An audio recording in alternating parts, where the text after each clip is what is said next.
Well, good evening and welcome back to Mike's Bar and Grill in Berea for the Athletics Roadshow on BWYellowJackets.com. What a absolutely glorious day in Northeast Ohio, and I'll tell you what, we've contemplated doing these shows outside before. Tonight could have been a night we probably could have done it, because for being November the 8th, it sure was nice out here in Northeast Ohio today, and I'll tell you what, for being a fun, exciting time of year, it's great to see that the Yellow Jacket community and campus are buzzing the way that they are, especially because we've got some pretty meaningful games coming up here this week. I'm Brendan Gulick. Glad to have you back here for our 1-hour live show from Mike's Bar and Grill in Berea. We certainly appreciate Mike's Bar and Grill's sponsorship of the show and all of their support and appreciation for Yellow Jacket Athletics. Very grateful for that. Why don't we get started by kind of catching you up on what happened this past week in Yellow Jacket Athletics. It was OAC tournament week for the fall sports, for soccer on both the men and women's side, and for volleyball, and certainly a really fun week for the Yellow Jacket ladies soccer team. Even though they did not qualify for the OAC championship game on Saturday, they did have an impressive highlight, a 7-3 win over Mount Union on Tuesday. The 7 goals is an all-time OAC tournament record. Not to mention the Jackets were down 3-0 in that game before they came back and won 7-3. So congratulations to BW and women's soccer head coach Jim Woykin and his staff on a great end to the season. They made the OAC tournament again this year, and this is a really tough league to be a consistent tournament team in every single season. So congratulations to them. Sydney Rice continued to lead the way all the way down to the end. That was certainly a fun game and a fun season. The Jackets season concluded in the OAC tournament semifinals on Thursday when they dropped the game 2-0 to the Otterbein Cardinals. And then on Saturday, we had only a couple of teams that were competing. Men's and women's swimming and diving competed at home against Penn State Barron. The women with a 114-65 win. The men won 118-105. So wins for both the swimming and diving programs. The wrestling team competed up in New York this past weekend, finished in 4th place out of 11 teams at Ithaca. And then, of course, the Yellow Jacket football team with a huge victory, 17-14 over Ohio Northern, holding the Polar Bears scoreless in the 4th quarter and hanging on for a 17-14 win to set up a massive game this weekend with the crosstown rival John Carroll Blue Streaks to close the regular season. If the Yellow Jackets win that game, they would finish the year 9-1, and there are no guarantees, but they would certainly be in a great position to be in the NCAA tournament as one of the at-large teams if they can get in. So we'll see if the Yellow Jackets have an upset in store of maybe I don't know if I would call it major proportions, but this is a Yellow Jacket team that the last few years has struggled to beat John Carroll, and I know this group is really hungry and wants to have a chance to try to knock off the Blue Streaks, who have been to the NCAA tournament several times, as the Yellow Jackets have tried to get to that mark. So it's a really big weekend. Kickoff this upcoming weekend is at 1 o'clock, so certainly hope you'll come out and support the Yellow Jackets on Saturday. Several guests joining the show tonight, including head coach Jim Hilvert of that football team. We're going to speak with Mike Brown, who's the Veteran and Military Services Manager here on campus. It is Military Appreciation Week for BW. Looking forward to celebrating our veterans this weekend. And Mike will tell us all about the different programs on campus.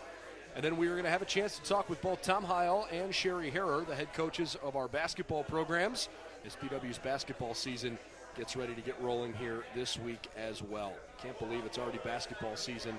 Big week for the Yellow Jackets in that regard. So, without any further ado, let's bring up head coach Jim Hilvert of the Yellow Jacket football team.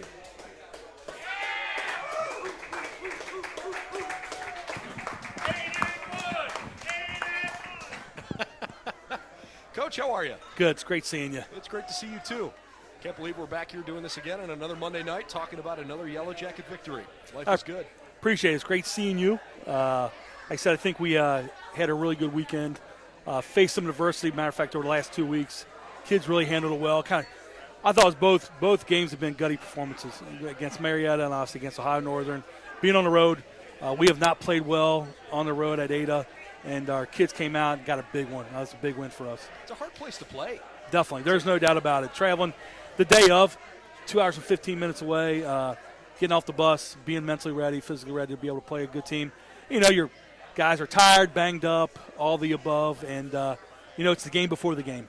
And so our guys did a really good job of playing 4 quarters of football and coming out with a W against Ohio Northern. And we're going to talk plenty about the upcoming game, but since you brought it up, let's talk a little bit about last week. The reality that if you have an NCAA playoff caliber team, the reality is you need to have experiences like you had last week, where you got to figure out how to get on the bus, go on the road, have a long road trip, drive to maybe the middle of nowhere, and figure out how to create your own juice and go play a really, really good, solid game. How much of that experience do you think this team can pull from what they had last week? Oh, there's no doubt about it. Like exactly what you said. I mean, to be able to get on a bus, travel, playing against a really good football team. That's the thing is their record did not indicate how good of a team they were. Same thing with Marietta. Obviously, in the OAC, we beat each other up. And I think, obviously, both teams have some really good football players. Both teams are well coached.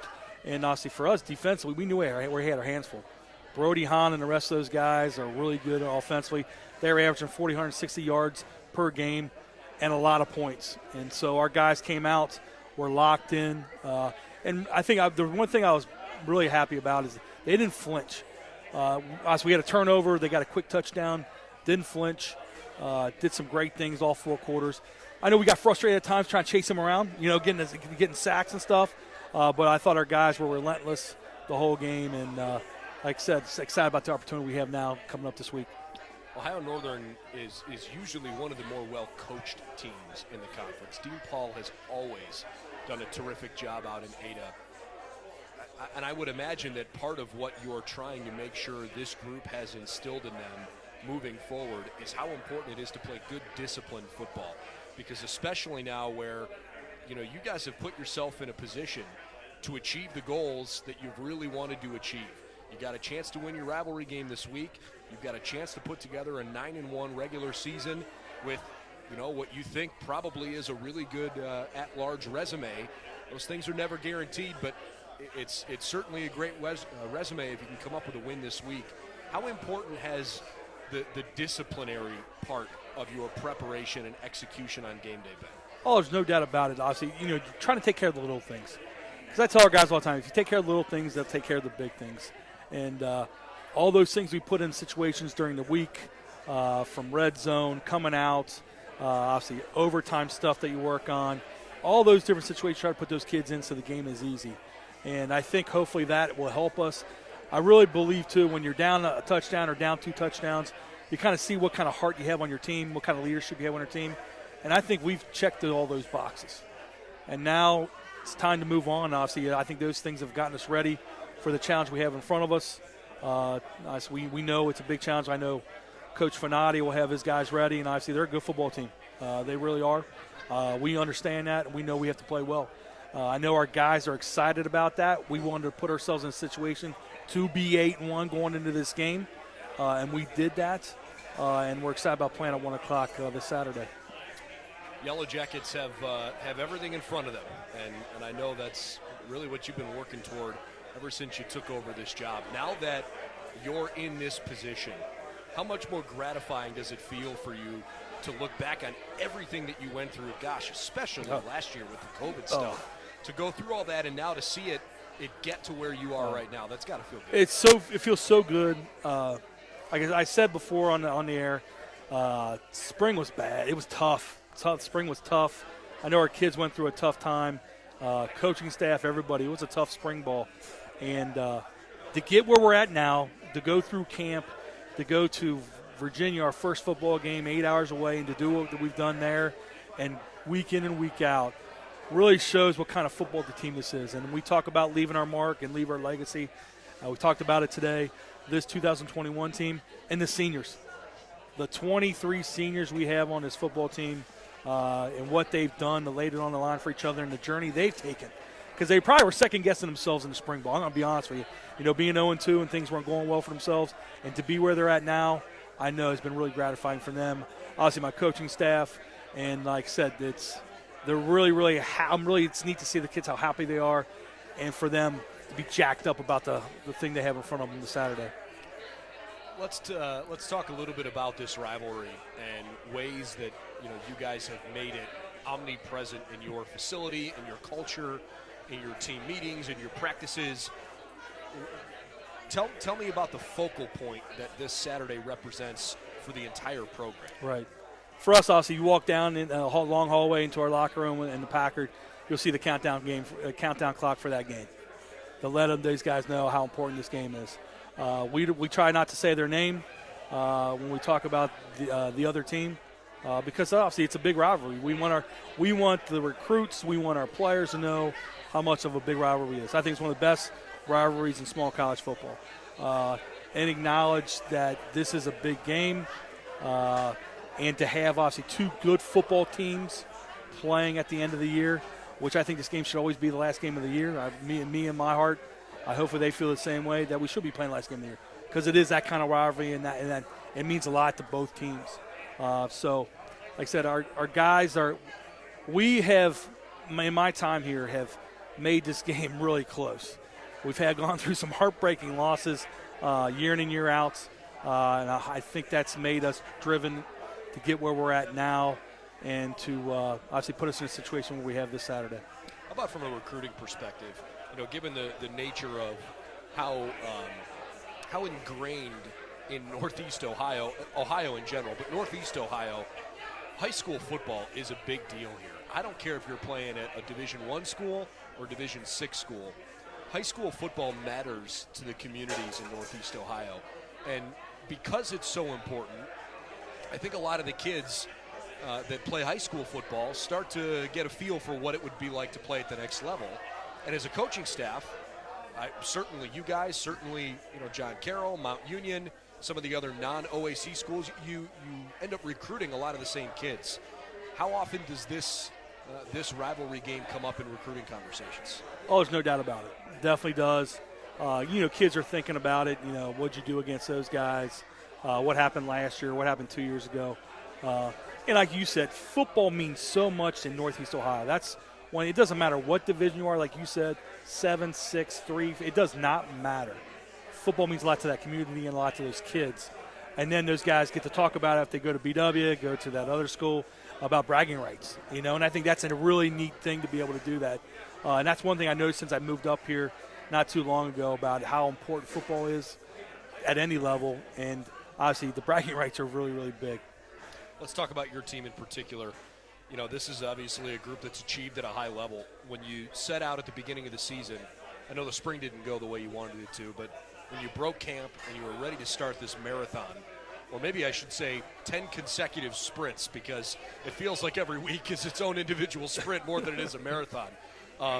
Did you really think that this team, with the way you had things made up, was capable of being in this spot this year? It's funny you asked that question because I was talking to my dad the other day, and we were talking, and he was like, remember your Worcester scrimmage?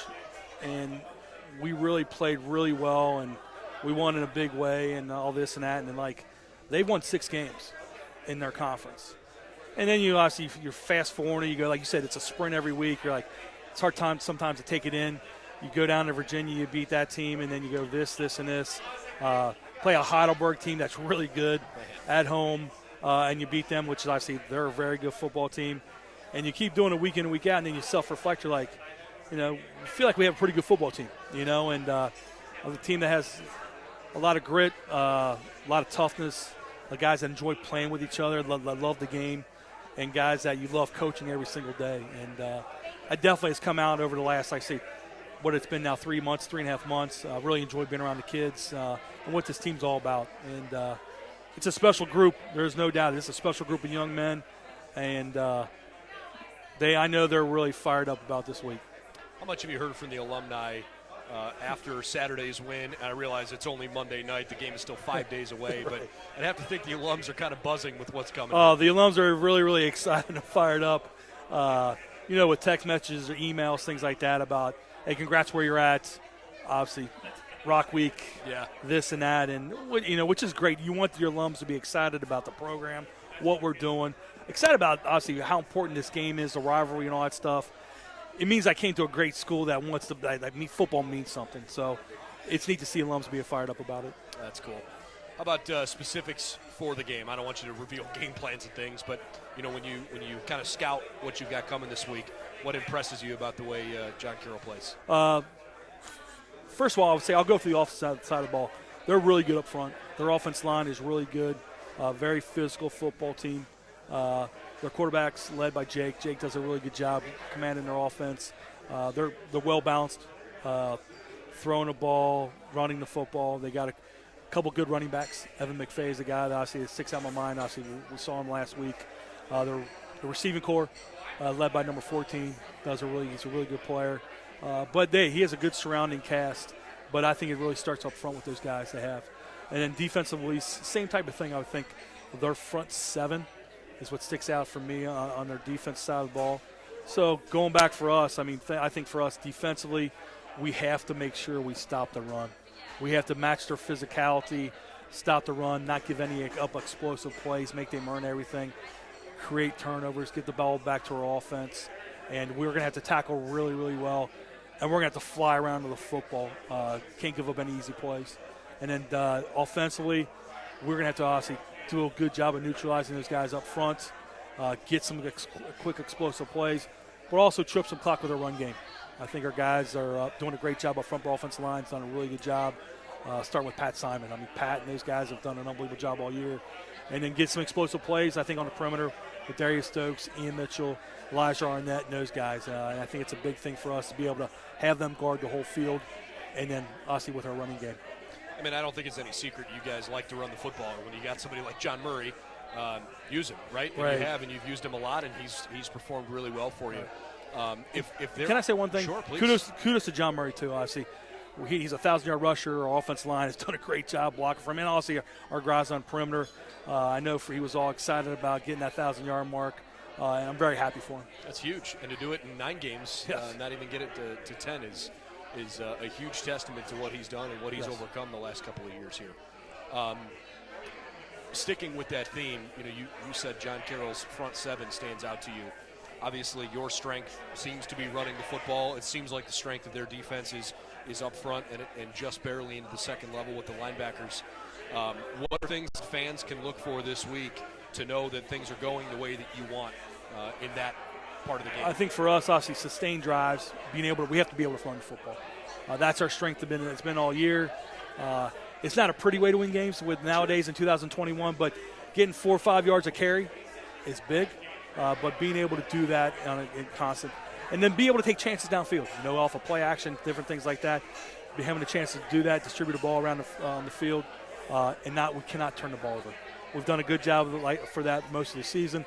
We need to continue to do that. And then for us, we got to get off the field in 3 and outs. We got to get the ball out 3 and outs, and we have to do a good job of special teams. We've done a really good job the last 2 weeks.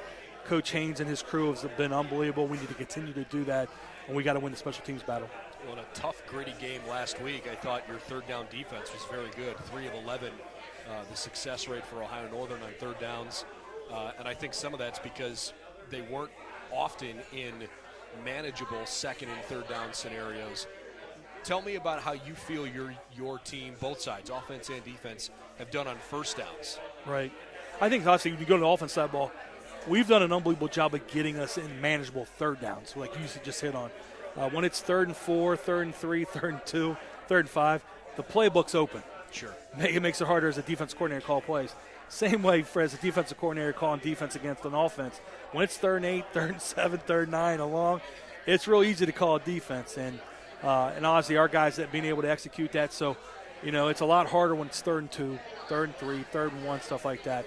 We got to make sure we keep them in 3rd and long, and get off the field. How about the effort you guys had this past week in the fourth quarter to not only pitch a shutout in the fourth quarter, but to only give up 7 second-half points in total? Kind of felt like you relied on your defense. I realize you took that 17-14 lead in the third, but it just felt like the kind of game where your defense needed to help you win. And I feel like that's the kind of momentum you need coming into a tough rivalry game. No doubt about it. And it's funny you said that because I think for us, it was funny during the game, because as coaches now when you look at research and stuff like that, field goals don't mean anything. Sure. But this field goal did. Yeah. And I believe that if we obviously made the field goal and we play our defense, like you said, that they weren't going to score on us again. And relied on our defense. I tell our guys it's all about us, and they wanted it on them, and they did a great job of that.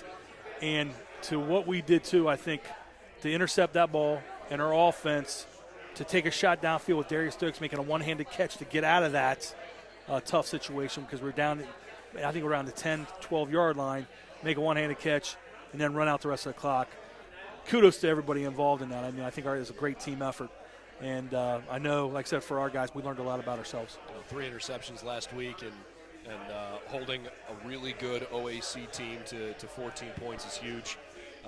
And obviously excited to see what you've got coming this week. One more thing to ask you that's maybe just a little bit more big picture. I'm curious how much your guys love college football. I feel like you kind of get trapped in this bubble of, tunnel vision. Hey, we're only focused on Capital. We're only focused on Wilmington or whomever you're playing that week. How much do your guys talk about the national picture at Division III? Or, hey, did you watch the Buckeyes play last night? Or, hey, what can we learn from that Ashland versus whomever game? I mean, do you guys talk about that kind of stuff? I think for us, like I said, first of all, I think our guys love playing the football, playing together. I think they love the game. And I think those guys, you see them sitting around watching other college games after our game, hanging out together, talking about pro football, this and that, all kind of different football, high school football. But, yeah, I think our guys do. They love the game. They like talking about it. They like bragging rights, too. They always go back to the high school days and talk about who beat who and this and that, which is great to hear them banter back and forth. But, yeah, I think our guys do love the game. And I said, you can tell, too, they love being around each other. You see the camaraderie. And I know I said this yesterday, and I've been fired up ever since we won our game. We want to fill the stadium up this week, and we want everybody dressed up in gold. We want to fill Finney. We want to fill the hill, create an unbelievable atmosphere for our guys and our seniors this last home game. Well, if the weather on Saturday is anything like it was today, you could get thousands of people easily on Saturday. It was gorgeous this afternoon. Right. And we're crossing our fingers for a fun day on Saturday. I know this week means a lot to you. Pulling hard for you. Good luck and have a great time. Thank you so much for having me on. It's great seeing you again. Head coach Jim Hilvert of our football team here at BW.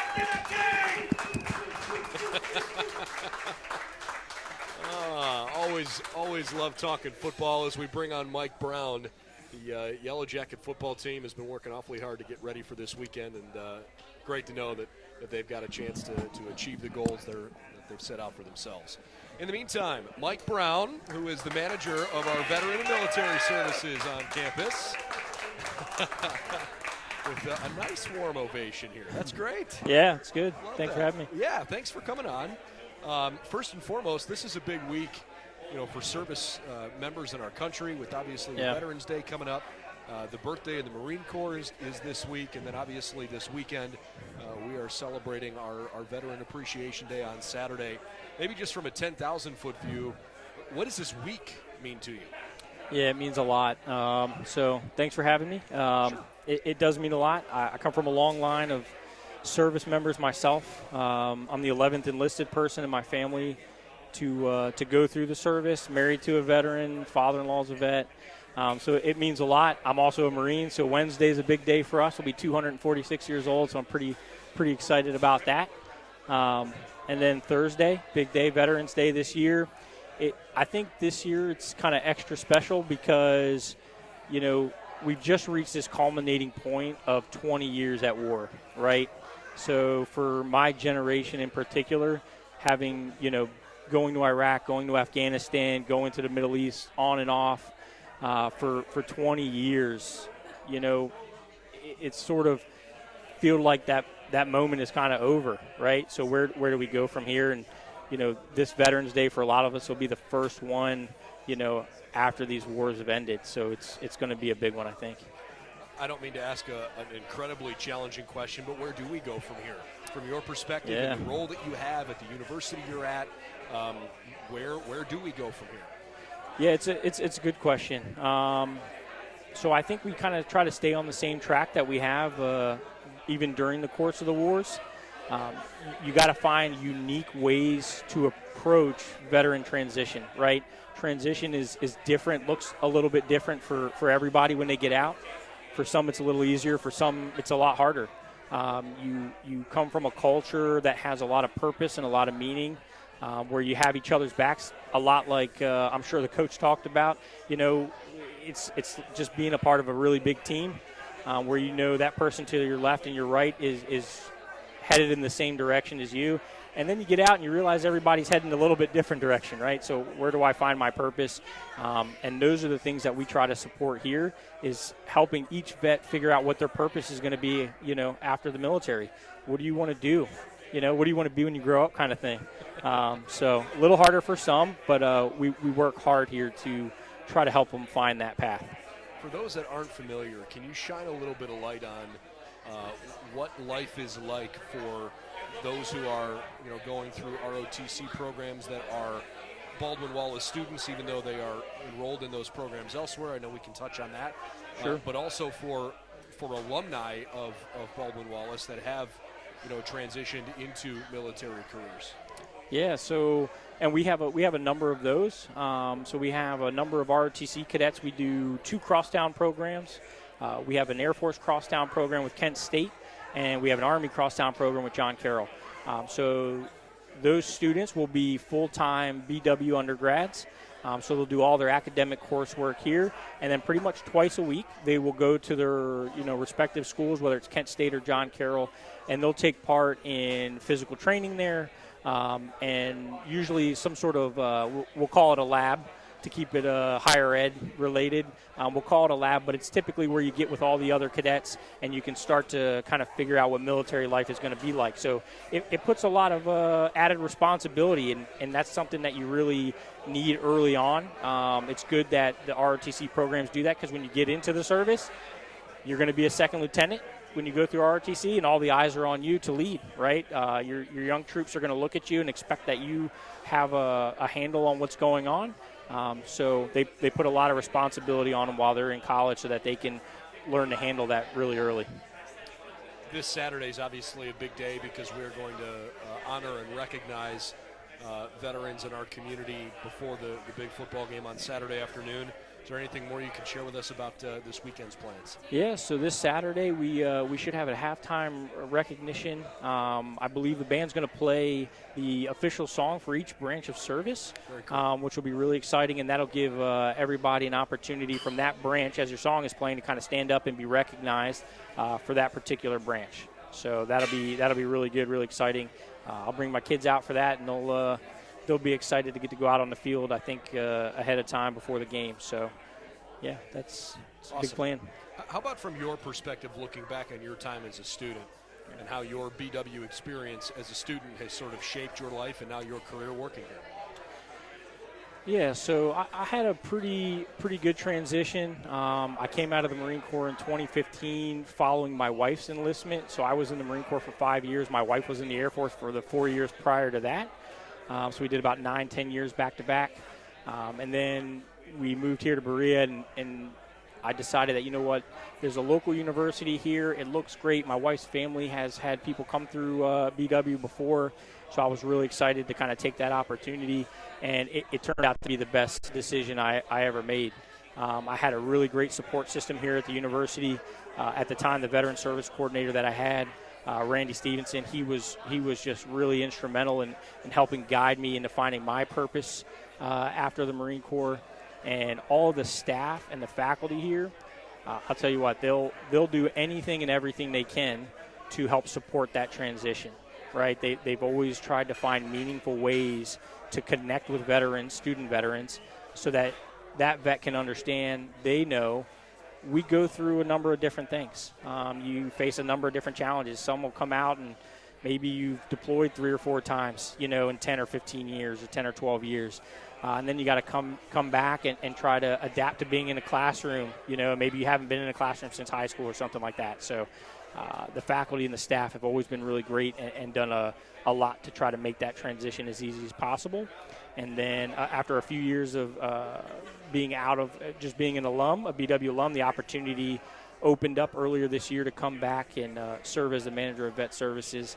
And I jumped on the opportunity and was fortunate enough to get the job. And it allows me the opportunity to come here and support others and make sure that their transitions are successful. We're just looking for positive outcomes, right? We know the statistics that surround vets today in the post 9/11 era. Some of them are very, very bad. Some are very good. Student veterans have really, really high graduation rates and really high GPAs. So as long as you get into the school and you've got a good support system like we have here at BW, you can be successful, and that transition can have a really positive outcome. So that's what we want. Such a great thing to hear. Last thing, in order to get a hold of you, for those who might have seen this or who are interested in learning more about what your office does, what's the easiest way to reach you? Yeah, so if anybody wants to reach me, you can do two things. You can email me, mbrown@bw.edu, or you can come visit me at our Student Vet Center, the All-Star Student Vet Center on East Grand Street. It's right by Strosacker Union. It's a great place that was dedicated about 2 years ago in partnership with MLB and the Cleveland Indians. Helped build the new vet center on campus for us. So that's a dedicated space, and I'm there every day. So be happy to support anybody or work with anybody that wants to stop by.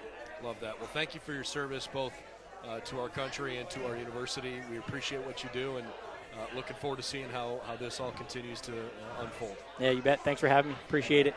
Mike Brown, appreciate his time. Again, the manager of Veteran and Military Services here at Baldwin-Wallace. All right. And with that, we'll bring up Tom Heil, who is our head men's basketball coach. Can't believe it's already just about basketball season. There we go. We figured out how to put the headset on. So I got it, man. Win number one. Win number one. Good My to see friend. you. How are you? How are you? I'm great. Good. It's good to be here. It's good to be talking hoops. I can't believe we're talking hoops. We've got a season opener tomorrow. I have to imagine that considering all the different things that have sort of gone on here in the last, 18-ish, 19-ish months, I think back to the really tough news in March of 2020 that the NCAA tournament was over, and all that you guys have been through as a program, both in terms of roster turnover, all the testing, all the different things you had to do just to try to have some sense of normalcy. Yeah. To now have your season opener tomorrow and knock on wood, right? I mean, it feels like a fighting chance to have a normal-looking year. Emotionally, what's that like? It's a lot, man. To be honest with you, it's starting to hit us. I'm sure the rest of the staff, that we actually play tomorrow. It's so much about the last 18 months has been, or maybe more than that, has been about trying to get to the next day and the next week. The fact that what feels like a normal year is about to begin is pretty exciting. So, and it really, I love our team, and that I think is a big part of it. I just love being around this group. I love coaching them. Love the commitment. It's a group that's going to be together for a couple years here, and we're just really, really, really excited.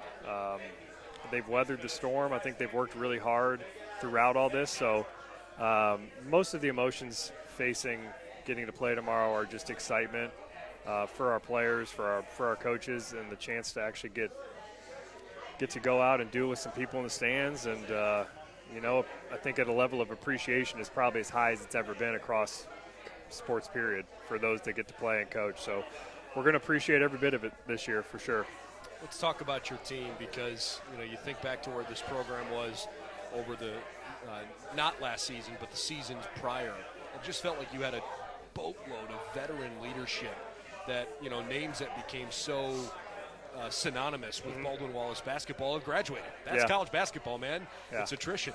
And in a lot of ways, you still have some of those same guys, but a lot of new faces on this team this year that, especially with fans not having been able to see guys last year. We do. What can they expect? Well, that group that graduated in 2020, that was Brian and my first recruiting class together. So those guys were really special. We recruited them and then got to coach them for 4 years, and I think a big part of a lot of success, and loved coaching those guys. But we graduated 8 of them that year. So, when that happens, I mean, there's certainly some turnover. And we're really excited about the group we have now. We've got, I think, great leadership from our seniors and our juniors. Our junior class is a big one. I know we only played 2 years, but we did get – those guys have some experience under their belt. So we're excited, I think, to really grow together over the course of the next, whatever it is, 5 months. We're excited. We've got some young guys that I think are very talented, very committed. We're so excited to get going. I was just talking with Coach Hilvert about this. It feels like because you only play one football game a week, maybe there's a little bit more of a regimented nature there. Sure. For the most part, when you're in conference play, you're playing Wednesday, Saturday, right? So you kind of know what your routine's going to look like. It almost feels like it's more a series of 20-some-odd sprints than it is a marathon. Because For sure. every game is so much preparation. How do you balance with the very successful teams that you've had here? How do you balance enjoying the success you've had and the wins and seeing guys enjoy the celebrations with that quick, I got to flip the switch here because we got a game in 48 hours and we got to get going? Yeah, that's really hard. I think if you figure that out, you'll be much happier as a coach. We try to enjoy every moment we have with our team. We enjoy the wins, but as soon as we wake up the next day, we really want to flip the script. I mean, we need to maniacally focus on the next game and only the next game as players and coaches, or else you feel like you left some in the tank. Every game is so hard to win in our league, as you know. You've covered it. Everybody's good. Road games, when you win a road game, man, it feels like, you just hit the lottery. The secret, I think, is having a mature approach and mature guys, mature players that understand. But it's hard. It's really, really, really hard. And we try not to ride the highs for too long, and we certainly try to flush the lows, when they happen and know that they're a part of it. And I'm looking forward to some adversity with these guys, man. This is a group that we're excited to experience that stuff together. I think that's how we'll grow. And we've got a group that will embrace it. We have tough kids, I think, from great families and really, really good parents in our program that have raised great kids. And, we're excited to go through the roller coaster that is college basketball. And like you said, it's 25 sprints starting, I guess, tomorrow. I have to imagine that there is at least some element in your thought process that, hey, with what we went through last year, nothing adversity-wise is going to rattle us here in 2021. Yeah, COVID obviously ended our season, right. So the last few weeks of, going through that and the contact tracing, and then it basically, ending our year. A lot of stress, man, a lot of stress in that. Coaches, we don't need any more stress in our life, especially those of us that are parents too. So we are looking forward to, and honestly, man, we're really trying to enjoy every day and experience with these guys. And some of these, we have, Shane Zalba is a senior for us, and he's the only guy that has experienced a 100%, regular, normal year of college. Fresh fall semester, spring semester, normal. That's kind of crazy to think about. Yeah. So we're looking forward to being in person, classroom, around each other, trying to get better at basketball and enjoying, I think, each other's company as much as we can because we got a good group. Before we dive into the specifics of your guys, let's talk maybe just for a moment here about the league. You've been around a lot of Division III basketball. You play pretty typically a tough out-of-conference schedule. Yep. So you get a good vibe for, even in the region or out of the region, what it's like to play against other teams. And I think it develops this appreciation of the OAC is a very, very tough basketball league. I know a lot of leagues like to say, oh, we play a tough schedule. That's the real deal in this conference. And it doesn't matter if you are, a team in 9th or 10th place or you're a team that's legitimately, challenging for a league title. As you look at those who are returning, the returning players for Marietta, for Mount Union, for Otterbein, for John Carroll, right on down the line, can you give me an idea of what you think the strength of this league could look like this year? there's the teams I think that will be at the top, and this is generally true. I think when you go year to year, experience really matters, and depth really matters in our league. There's a level of attrition that happens in college basketball. You know, you're going to have guys that to play every game and healthy for a player to do that's hard. It's hard to do. There's sometimes a lot of luck involved. I think the teams that have the depth, you know, they certainly have a significant advantage. Marietta obviously comes to mind as I think being one of the deeper teams probably in the country, and a team that can, you know, is getting a significant amount of preseason hype for all the right reasons. I mean, they're I think as good as anybody will be in the country this year. So that's the case most years at the top of our league. Like you said, it's one of the best leagues in the country. I think the difference is that everybody's good. You know, regardless of where you finish, if you are not ready to play in this league, you're going to get beat. And the 9th, 10th, 8th place teams beat the top 3 teams every year. It happens all the time. So that depth and experience will be a big deal. I think that's a big deal for us that we got to play 8 games last year. I feel like we're more experienced than we probably are if you look at the age of our team. But that depth piece is a big one. How about a basketball IQ level? Since you talk about the experience, you know, because you've only got one senior on this roster and you've got a lot of juniors that have been through, you know, a crazy stretch here, just innate understanding of the game and of the system you guys are trying to run. How well do you feel like this group embraces all of that? I think it's pretty high. I think the IQ is pretty high. Our guards have played a lot of college basketball, played in big games. You know, Shane Zalba's played in the NCAA tournament. Anthony Mazzio had a major role the minute he stepped on campus. Jake Snyder played in every game as a freshman. And then obviously those guys' roles only, you know, increased last year. I feel that is a strength of our group, is an understanding of their own personal strengths and, more importantly, what their teammates do well. I think that's a really, really big deal for us.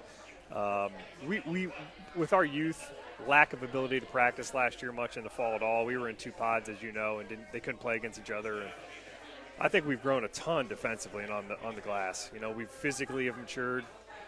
So I'm excited, man. Those guys are experienced enough and ready for, you know, the 25-game full college basketball experience in the roles that they were in last year. How about Anthony Mazzio in particular? Where is Anthony taking a step forward in his game? He's way better. I mean, he's way better. He had a great summer, number one.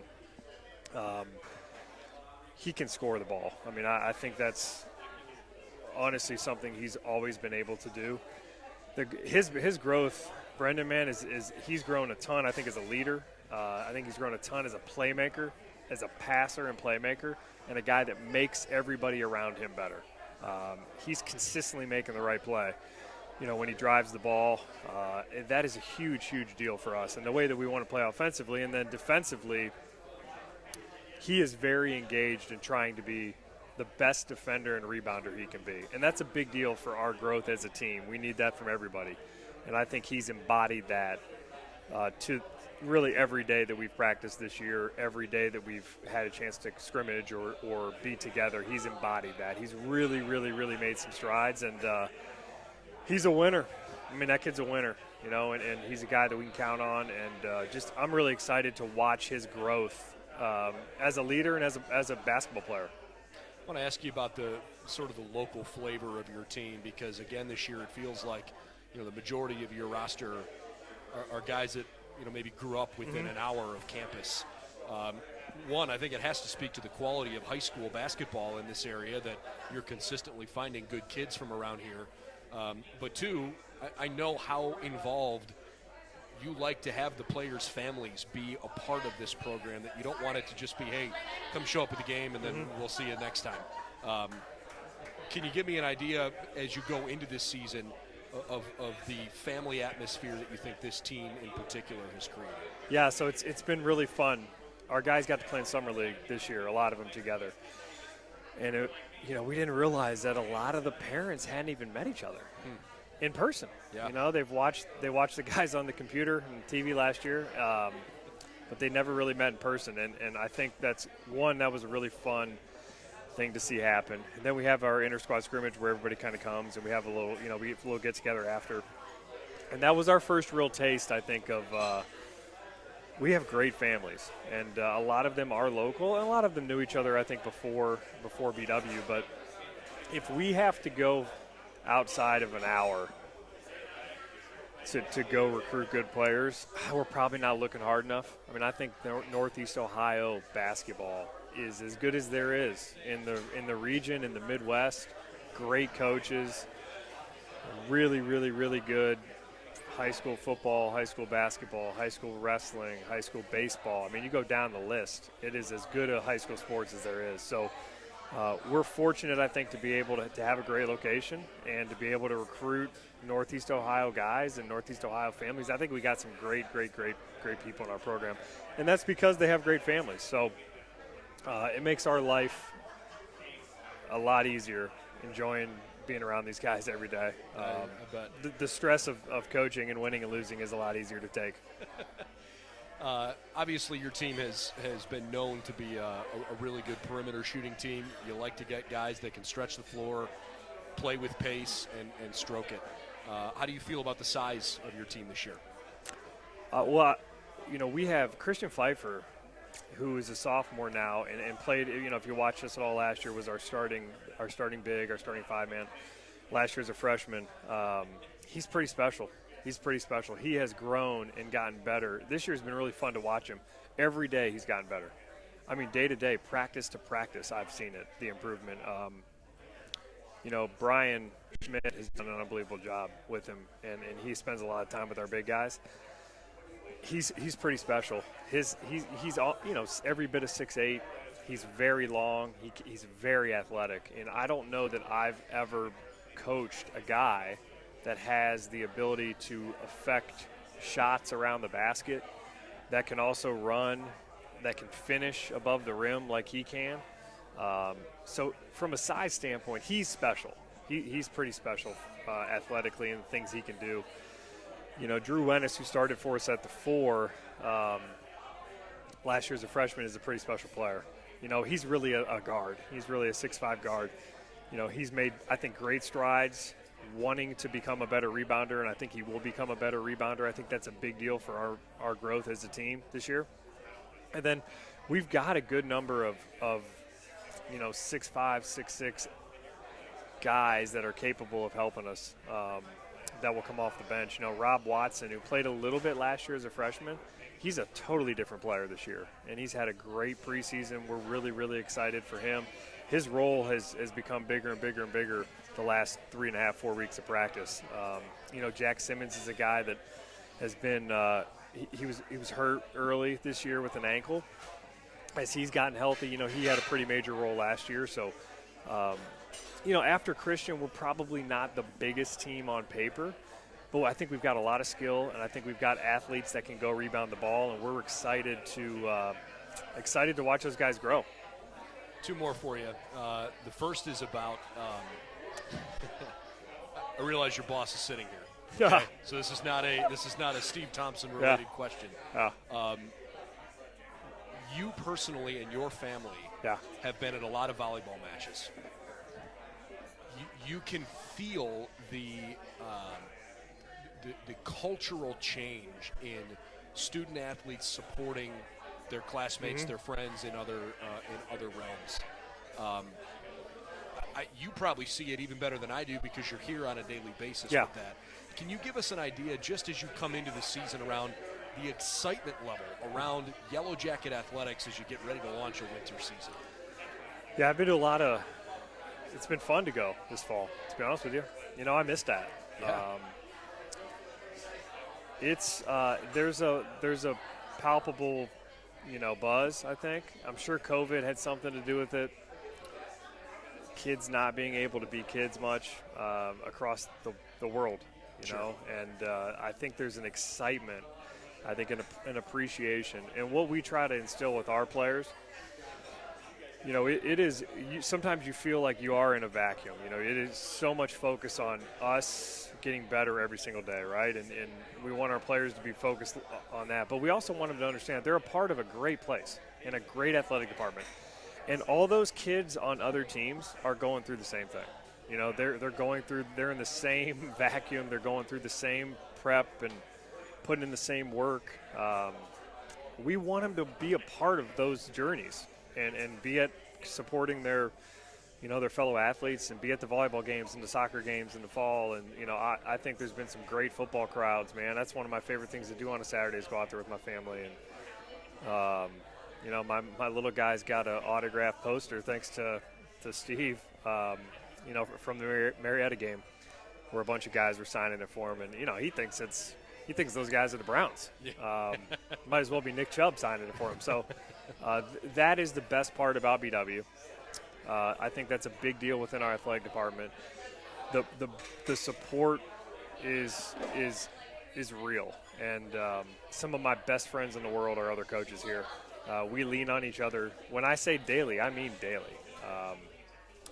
It's fun to watch the coaches that are in season versus the coaches that are out of season. You know, the out of season coaches, I think, like helping to keep some perspective and being there for that stuff. But the crowds have been awesome this fall.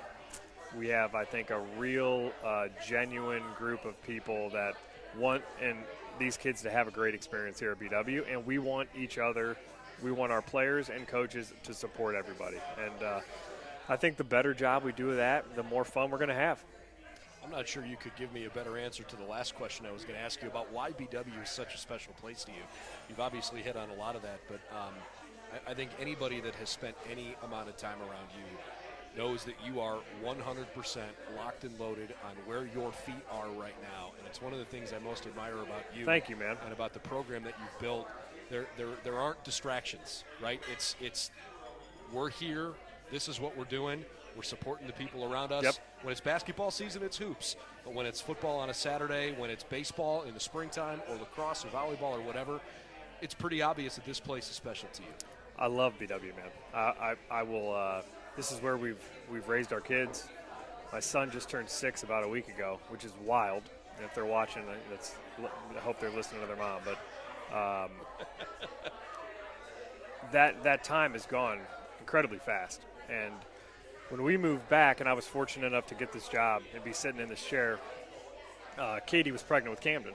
And we've been, you know, she had him here my first year back. And our family has grown up in the gym and Trestle Field. And I can't think of a better way for kids to grow up. I mean, this is exactly where I want to be. This is where we want to raise our family. I think this is a place that you can have an unbelievable academic and athletic experience. I really do. We've got great people in our athletic department. We've got great professors. I think we have great location. Look at some of the things that these students get to do. You know, one of our guys, Luke Driscoll, and our student coach, Corey Jones, got a picture with Goodell at NFL draft, working the NFL draft last year. You know, those type of experiences, man, those are pretty cool. And I really believe in this place. I believe in what we're selling. It's an investment people make to send their kid here. And I think it's one that pays off exponentially. So I'm fortunate to be here. I got a great staff. I work with great people. And we get to coach really good guys. And I get to watch a lot of other coaches do that at a high level. So I'm pretty fortunate personally and professionally to be talking to you, man. Well, I miss talking to you. I miss talking to you too. I'm laughing at the thought of Camden not listening to Mom or listening to Mom because it's that time of year where it's not Katie's about to be a coach's wife again. The season starts tomorrow. Yeah, we have swim lessons tonight. I miss swim lessons, but it's not just Camden either, man. Don't let that cute little girl fool you. I'm not going to let Dawson get away. She's just she's just as big of a culprit as he is, but. We're excited, man. Really excited to get going. I love this team. I really do. And we're going to grow. This team's going to be together for the next, 2-3 years for a lot of them. So we're excited, ready to go, man. Can't wait to see you and support you. Thanks for stopping by, and good luck, and hope this is a really fun year for you. I hope so, man.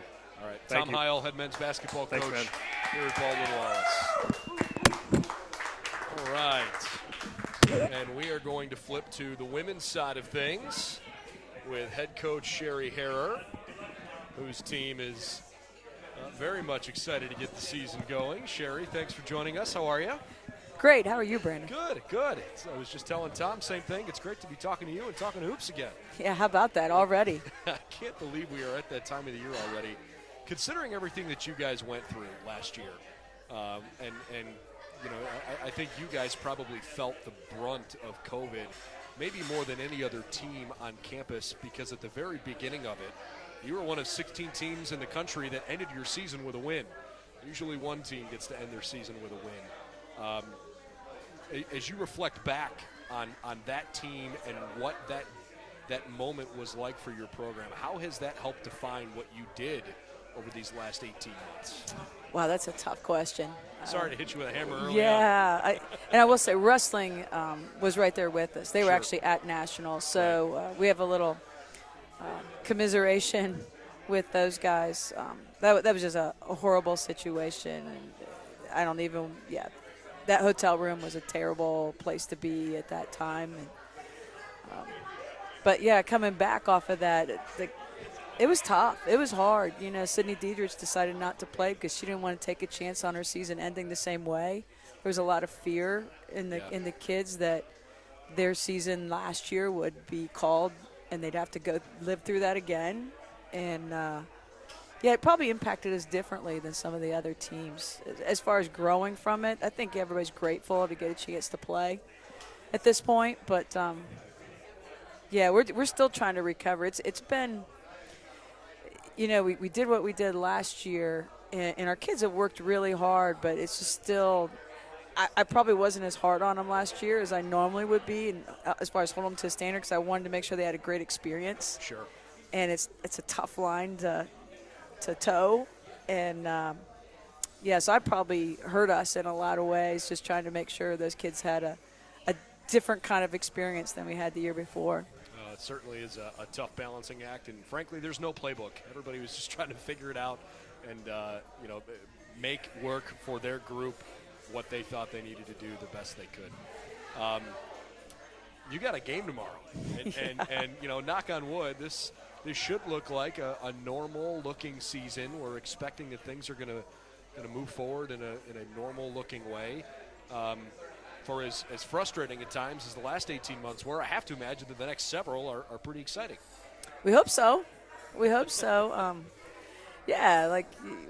want to go out and do the best you can. And our team looks so different than it did 2 years ago. And preparing for Case has been really hard because they didn't play at all last year. Right. So they returned 3 of their top 4 scorers from 1920 and 2 classes that we know nothing about. and they have some film on us with some of our younger kids. And, so it's going to be as a coach, it's tough. You don't feel very prepared because you can't prepare. Well, you've got quite a schedule even beyond Case. I mean, opening up at Case and then up in Michigan against Olivet and Hope. I mean, Hope every year is one of, if not the best Division III basketball program in the country. Obviously, we know what the OAC brings, but there's no, hey, let's go get it rolling and get your feet underneath you and let's go. I mean, it's going to punch you right away. It sure is. Of our 7 non-league games, 5 of those teams were in the NCAA tournament in 1920. So there's no easy. And then the league has gotten better. And when I scheduled it, I thought people were graduating. Sure. But, they all have their 5th years back now, and we have our regular seniors. And we're just going to go out and compete. These kids, they've worked hard. We've had some kids that really have busted their tail over the summer and over the fall, and they've gotten better. We're still trying to figure out how intense we need to play because some of those younger kids still don't quite have that. And this group, if we can survive and keep a positive attitude, by the end of the year, we're going to be battle tested and ready for the tournament. It's just in the meantime, we've got to survive. And we have the capability of winning a lot of those games. We just have to we have to be playing pretty well. I want to hear about your freshman, but I'd be remiss if I didn't ask first about Lily Edwards, because this is a really special young lady, obviously on the court but off the court. I mean, I remember just in her freshman year how impressed I was with her maturity and her approachability. You've got a lot of really good kids on your team, but she's special. And I'm curious what you've come to appreciate most about her. Yeah, Lily has a great perspective on things. She wanted, as a freshman, became a student ambassador for the college. She crossed one thing off her bucket list this fall, that she was stinger for football games. That was on her bucket list. She's a kid. She almost didn't play in college because she wanted to be able to experience lots of things besides basketball. And luckily at BW, she's been able to experience almost everything else she's wanted to do and really excel at basketball at the same time. Oh, that's really cool. How about the leadership on this team, even beyond what Lily's done for you? I mean, you had 2 years ago, an extremely senior-heavy group. Knowing that you needed to reload, because that's just college basketball, right? Attrition is part of the deal. How do you feel about the leadership of this team as you prepare for the season? Yeah, we're still developing that. Lily's obviously a very strong voice, but we have some other kids, Sydney Snyder and Megan Scheibelhut, Megan Hensel, and even Emily Lyon Murray. They all have a place where they can lead. Sometimes I think they defer to Lily a little bit when they actually have something really important and really good that they could contribute to what we're doing. And so we're asking those kids to don't be afraid to step up. And you've earned this right. You've paid the dues, and the team will listen to you and follow you. And so we're just continuing to encourage other people to lead. And so it's still a work in progress. Good. Well, at this time of the year, that's a pretty natural thing. You've also got 6 freshmen that are coming in and trying to figure out college and college basketball. But I have to imagine the recruiting process to get them acclimated and interested and sell them on BW had to be a challenge, considering all that was sort of put on your plate over this last year. What does it tell you about the 6 young ladies that are committed to playing college basketball here? What does it tell you about their commitment level, knowing that they chose to be a Baldwin-Wallace student athlete, considering all the circumstances around their recruitment? They're a special group. This group, and I know some of them are probably a little frustrated right now because we're in a little bit of a numbers crunch, and they still haven't quite figured it out, but they will. And we have some really talented kids. We have a couple that will probably help us earlier in this year, but we have a bunch of them that could help us by the end of the year as well. But, Kaylee Ressler, state champion, played for, I don't know, if it was Corey Kreinbrink, one of our assistants when you were still here. I don't It's probably think so. before you. I think it was just Corey actually was one of our coaches. He was one of our part-time guys. Very cool. And that was her high school coach. And they won a state championship and felt the same pain we did in her junior year. They were undefeated and getting ready to play in the state semifinal when the season got canceled. So, and then Alec Johnson played on a state championship team in Pennsylvania. So we have some kids that know what it takes to win. A bunch of them. Bella's in the same league as Kaylee is in high school, and we've just got a lot of kids that we're really excited to see how they develop. Awesome. I asked Tom this, and I wanted to make sure I asked you this as well, because it's so obvious that this place means everything to you. You have spent a ton of your professional and personal life at Baldwin-Wallace. And I don't want to put words in your mouth, so can you try to explain why BW is such an important place to you? Well, I think it's something that grew on me. I didn't come here and just fall in love right away.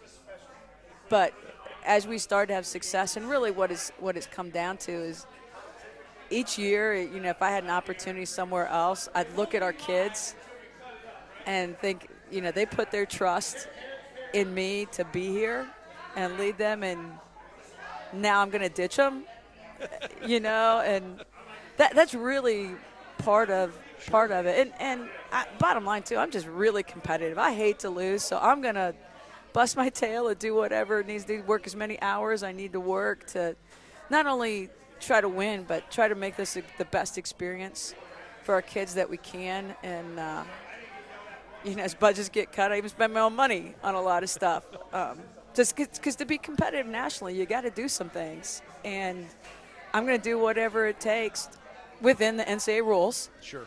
To get that done for our kids. They work hard, and they deserve people trying to do all they can on my end, our end, to help them achieve what they want to achieve. I want to ask you a bit about some of the cultural changes that maybe we've seen in Yellow Jacket athletics over the last, I guess few months now. Steve Thompson, the new athletic director, I think has injected some real life into the game day experiences. Really noticeable at soccer games, at volleyball matches, at football games.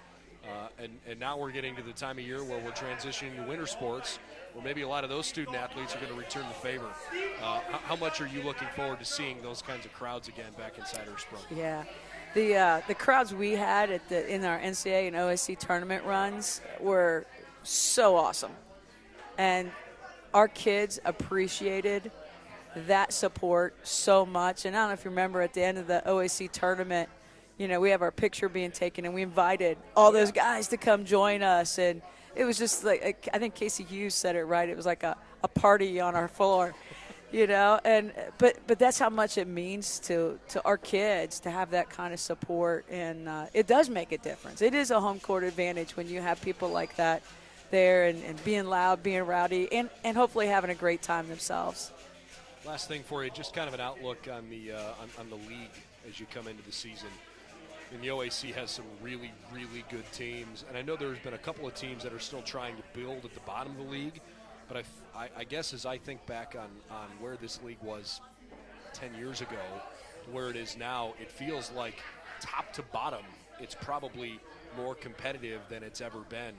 And I realize some teams are retooling more than others, but I'm expecting this to be a good league again this year. What say you? No doubt about it. And you're spot on. From top to bottom, it's never been stronger because the bottoms are way better than they used to be and won't be at the bottom anymore. Somebody else is probably going to replace them.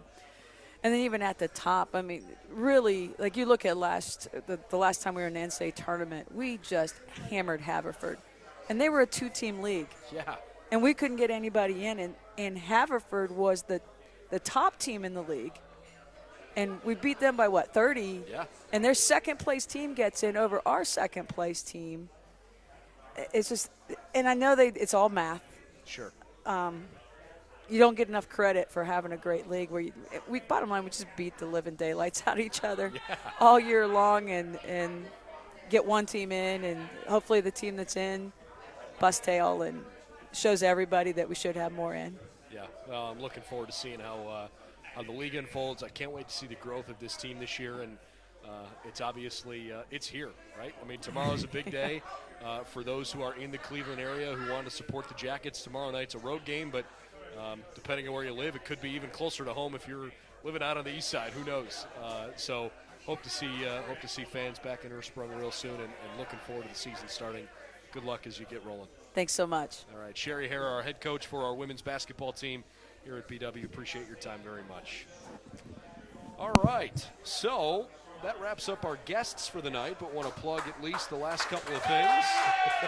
The delayed cheer for Coach Harrer. Just want to plug the last couple of things here for this upcoming week. I mentioned, obviously, hoops starts tomorrow. The women are going to play at Case at 7 o'clock. The men will be on the road at Hiram at 7 o'clock. This weekend on Saturday, the women's and men's cross-country teams will compete in the Great Lakes Regional Championships that's hosted by Franklin. It'll be in Shelbyville, Indiana. Men's and women's swimming and diving programs will compete against the Mount Union Purple Raiders down in Alliance. Wrestling team is at Trine over in Indiana. And then, of course, the 33rd annual Battle for the Cuyahoga Gold Bowl Trophy is coming up on Saturday. Senior Day for the Jackets. It's also Veterans Appreciation Day over at George Finney Stadium. The number 20 nationally ranked Baldwin Wallace Yellow Jackets against the John Carroll Blue Streaks. A big rivalry game in Northeast Ohio. 1 o'clock kick. If you can get there, the Yellow Jackets sure would love to have a sold-out Finney Stadium. 1 o'clock on Saturday afternoon. So that's your week looking ahead at Yellow Jacket Athletics. course, we will be back here on Monday night this upcoming week. Monday night the 15th. The men's basketball team will be on the road at La Roche that night, but we'll be here to recap the week that was and preview the upcoming week in Yellow Jacket athletics. I'm Brendan Gulick on behalf of the Baldwin Wallace Athletic Communications staff. We appreciate you joining us tonight, and certainly hope you'll come up to Mike's Bar and Grill here in Berea real soon. Great food, great drink specials up here. We'd love to see you support Mike's the way they have supported BW. Have a great rest of the night. Go Jackets.